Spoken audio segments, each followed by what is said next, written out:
My name is Jessica Rector, and I'm your host today of Jessica. A few weeks ago, we talked with some teenagers about drinking and marijuana use, underage drinking specifically, and marijuana use. Today we're going to talk to a few of those same teenagers, but today we're going to talk about the prevention of underage drinking and marijuana use. First off, I would like to welcome my guests, Kong Tran, Grizel Bernal, and Crystal Caraveo. Thanks again for coming and your willingness to talk about this, you guys. No problem, Jessica. Before we get started today, we're actually going to do a little recap for those of you who didn't see our show a few weeks ago. We're going to recap about that show and about these folks saying what they feel about underage drinking and pot use. Where do you get this in 6th grade, though? If you're 11 years old, or girls, you're 13, where are you getting it? Surprisingly enough, in your own home. Yeah, a lot of families have parties. Like liquor cabinets and stuff like that. And like, I was telling you, like, if you have like a big old jug of like Bacardi or something, then like they're not gonna know if you just take like 4 or 5 shots or whatever. Water it down. Yeah. Really? Yeah, it's not noticeable. I mean, they don't. Your parents don't drink enough to know like at what level it is. They're not gonna mark the bottle or anything like that. It starts at home, or they drink more, so they won't even notice if a certain amount is gone or one beer is gone. You know, oh, okay, I already drank it. That they just like assume that. Yeah, I mean, there's plenty of occasions that I know my friends have taken a beer or a cup of this or that from their parents' own stash, and I've known that to happen a lot of times. And the parents have never noticed? No, they do not notice. And they never really talk to their children about that because they don't really believe that. Yeah. It's a problem. Yeah, I mean, you wouldn't really suspect your 11-year-old kid to take a beer from your, fridge. Or you would hope they wouldn't. Yeah, exactly. I mean, but that's where it starts, at home. So switching gears a little bit, what's the appeal of pot? I don't know, like you try it once and it just kind of becomes regular after a little while. Like you smoke once and I mean, it's big then. You're like, oh, my first time. And I mean, maybe your first time isn't cut out what you think it is, and then you try it again. And then you like it, and then it just starts to become regular. And then it just kind of happens like that. I mean, there's no really like, oh, I want to go out and smoke some pot when you're young. It just comes up because it's there, and then it's there again, and it's always there. It's there from whom? Peers. Peers. Most of the time, yeah. And it's there again, and then you start buying your own, and then that's how you get into it. I mean, you don't go out looking for it your first time. That's for sure. I definitely think it progresses because you never. I think that's why people think it's not addictive, because the first time you try it, second time you try it, it doesn't usually appeal to you until like maybe the 3rd or 4th. And once you've done it the 3rd or 4th, it's like, well, I've already done it already. I might as well do it a couple more times. A couple more times turns into like a weekly habit to a daily habit to everything, just like a big progression. Next thing you know, you're spending more money on it than you are anything else. And so are you saying that it is addictive then? I do agree. I mean, everything is addictive. Anything that raises or lowers your heart rate is addictive, and it definitely does either or. Everyone else think it's addictive? I mean, it's not as addictive as other drugs, but it's almost like cigarettes. Like you can't really stop cigarettes, but I think you can stop smoking pot. Like after a certain, like if you really want to. It's just hard because your peers always have it, and then it's just always there. I think you do it so much because you know you could quit anytime you wanted to. Yeah, exactly. Because you're like, oh, I can stop next week. Yeah. But then it comes, and then you're just like, well, it's around so much that you don't but really I want think, to. but I think you could quit if anyone wanted to. If they did smoke on a regular basis, they could quit. Well, doesn't everybody think that they can quit anything? I mean, nobody sits there and thinks, no, I'm addicted, I can't quit, there's no way I can quit. Everybody thinks, oh, well, I can quit this.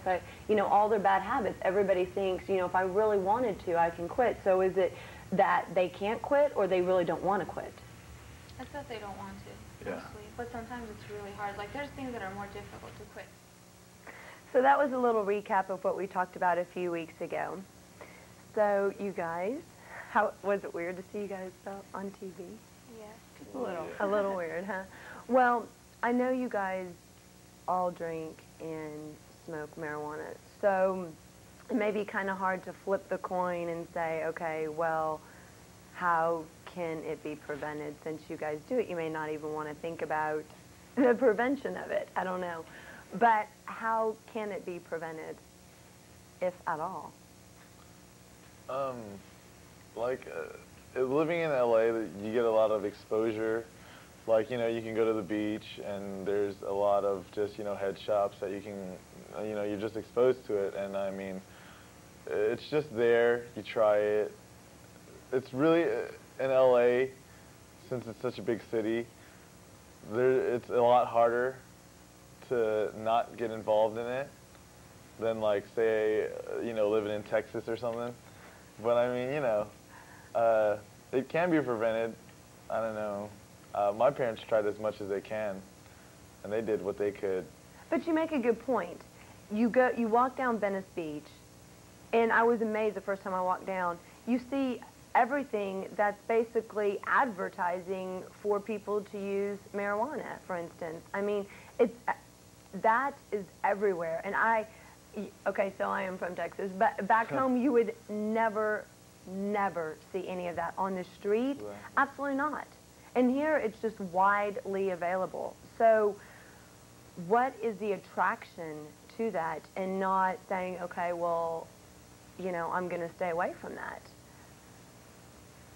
You have the programs like DARE when you're younger, 5th Right. grade, and it becomes like a program where you're so involved in it, and it's this like month to like 3-month course, and you graduate, it's a big deal, and then you leave and you go into middle school, and then everything that was taught to you, you know, you see it again, and then you go to high school and you see it again, but then after so many years you forget about, you know, the real reason of what DARE is.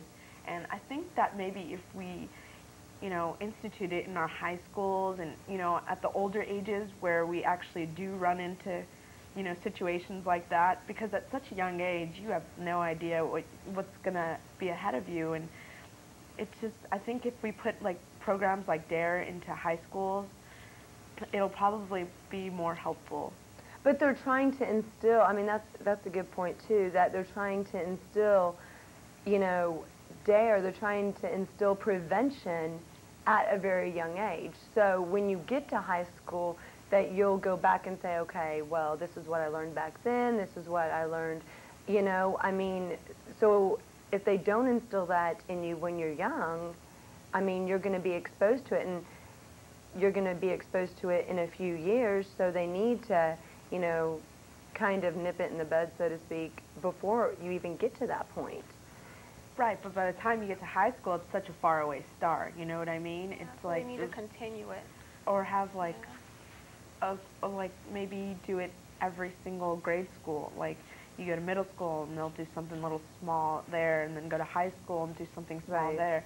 Because by the time I was in 6th grade, I know like everything that was taught to me was just like went over my head, because I didn't really know. Like I didn't really think, okay, whatever, DARE, I'm going to stay off drugs. And then you go into high school and it's like, DARE who? But the thing is what are you saying, to like maybe do it every other year? Because if you do it every year and it's a continuous process every single time, it's going to be repetitive, and sooner or later it's going to go in one ear and out the other, because you've heard it 20 times before. Why are you going to, I mean, you'll just tune it all out because you've heard it so much. But, you know, if they do it maybe every other year, then maybe it's more of a refresher. Is that what you're saying? Or just maybe, you know, 5th grade, then high school, or end of middle school before you go into high school, something like that. Like maybe